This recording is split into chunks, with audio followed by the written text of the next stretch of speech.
রোজা রেখে চুল, নখ এবং শরীরের অবাঞ্ছিত পশমগুলো কাটা যাবে কিনা?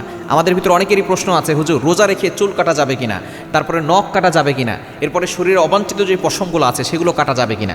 আমাদের আগে জানতে হবে রোজার সংজ্ঞাটা কি। রোজার সংজ্ঞা হচ্ছে সুবে সাদেক থেকে নিয়ে সূর্যাস্ত পর্যন্ত এই সময় খাবার থেকে দূরে সরে আসা, খাবার থেকে বিরত থাকা, পানাহার থেকে বিরত থাকা, স্ত্রী সহবাস থেকে বিরত থাকা।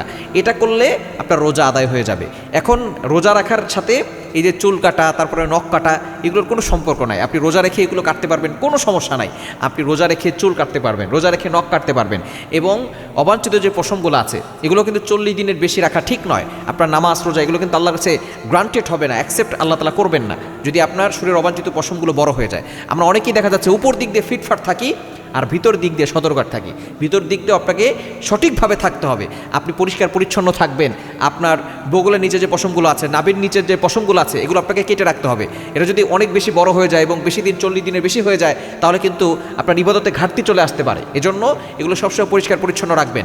আপনি রোজা রেখে চুল কাটতে পারবেন, রোজা রেখে আপনি আপনার যেই পশমগুলো আছে, অবাঞ্ছিত পশমগুলো, শরীরের অবাঞ্ছিত পশমগুলো কাটতে পারবেন, নখ কাটতে পারবেন। এই যে রোজার কোনো সমস্যা হবে না। তবে অবশ্যই আমাদেরকে চিন্তা করতে হবে, শুধু আমরা পেটের রোজা রাখি, আমরা কিন্তু মুখের রোজা রাখি না। অনেকে চোখের রোজা রাখি না, চোখের গুনাহ থেকে বাঁচতে হবে। পেটের রোজার পাশাপাশি পেট ক্ষুধার্ত আছে কিন্তু আমরা চোখ দ্বারা গুনাহ করি, হাত দ্বারা গুনাহ করি, পা দ্বারা গুনাহ করি।